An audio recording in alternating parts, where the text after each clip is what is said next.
The secret of secrets.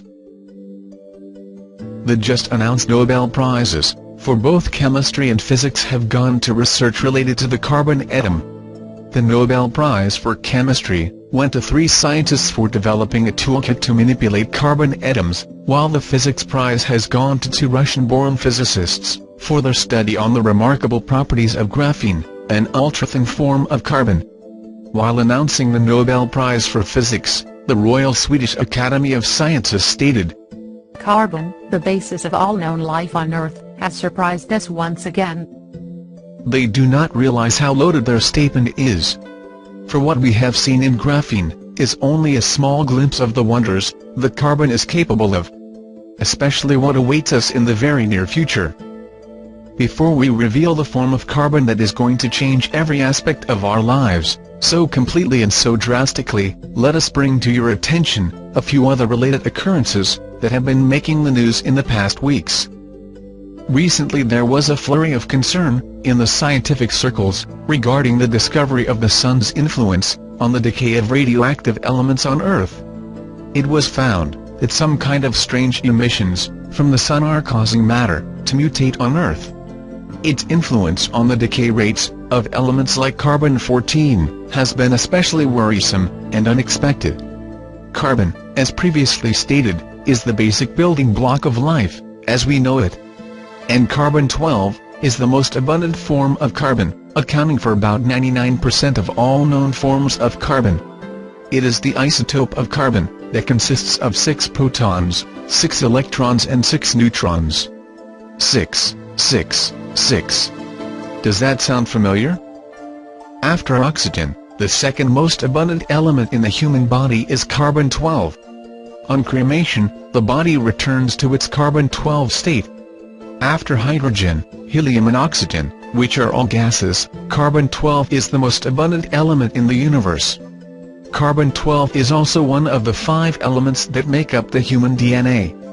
Thus carbon-12 is indeed the most crucial element as far as life as we know today is concerned.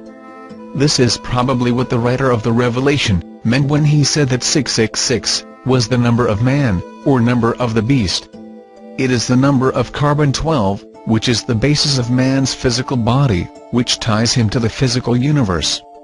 This is especially significant when we understand what transmutation awaits this carbon-12, which will bestow man such superhuman powers that will make every technological advancement till date completely redundant.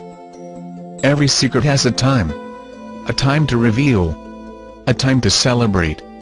It is now time to reveal the secret of all secrets, the secret of alchemy, the secret of the philosopher's stone, that which transmutes, in a symbolic sense, lead to gold, the secret of the elixir of life, the secret of amrita, or ambrosia, the nectar of immortality, the secret of something we shall label ascension, since its primary function is to aid the coming ascension, to form a portal into the higher dimension, the secret of carbon-7.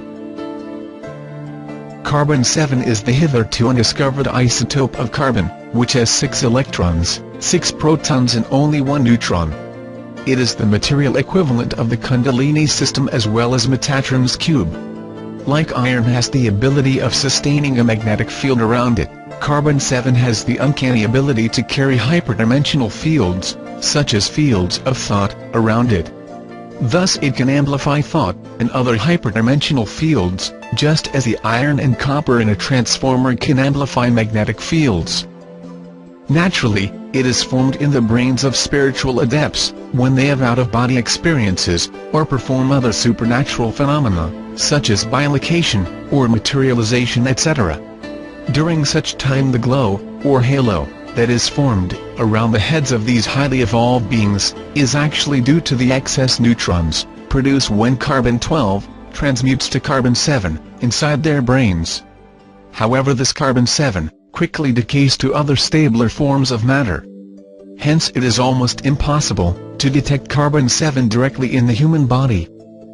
History and religion has offered us many clues as to the identity of this most wondrous material, through cryptic notations, symbols, and enigmatic texts. But it had to veil it in the most puzzling language and symbols since this knowledge, in the wrong hands, could mean the destruction of this planet. Such is its power. In that case, you may ask, why we are revealing it now, since the same risks are still prevalent. There are two main reasons for this revelation, at this point of time. 1. We are now at the very threshold of the most significant shift humanity has ever experienced. It is the time for all secrets to be revealed. We have been holding on to this secret for a long time. And nature has spoken, through signs, that the time for this secret too has come too. Although the atomic structure and the properties of this wondrous material are revealed here, it is extremely difficult to synthesize carbon-7 in a laboratory, other than in expensive particle accelerators. In the Kundalini system, this 661 configuration is represented by the male and female counterparts of the 6 lower chakras, and the 7th chakra, which is the neutral Sahasrara. In Judaism, Metatron, who is considered to be God's mediator with man, is often represented by a cube formed by 13 circles, comprising of one central circle, surrounded by 6 inner and 6 outer circles.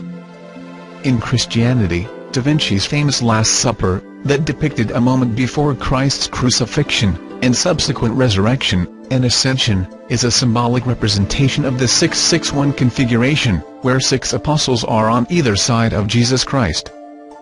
It is interesting to note that both Kundalini, Metatron, and Christ are vehicles of ascension, albeit in different spiritual systems. This knowledge is known to advanced civilizations beyond our planet, who have been watching over us for millennia. The release of this information, at this point of time, is also meant to accelerate disclosure. This knowledge, with the power to amplify one's mind, will make all technological progress and economic systems completely redundant, since in the age of manifestation and abundance that awaits us post-2012, technology and money will have no meaning.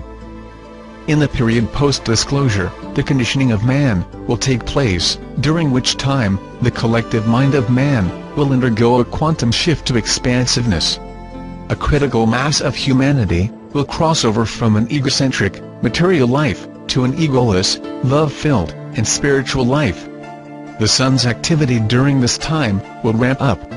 The final transmutation that will be affected by the sun will be the transmutation of the carbon-12 in human DNA into carbon-7. This will empower man to survive the final double cataclysm of the super flare pole shift and migrate to the higher dimensional new Earth.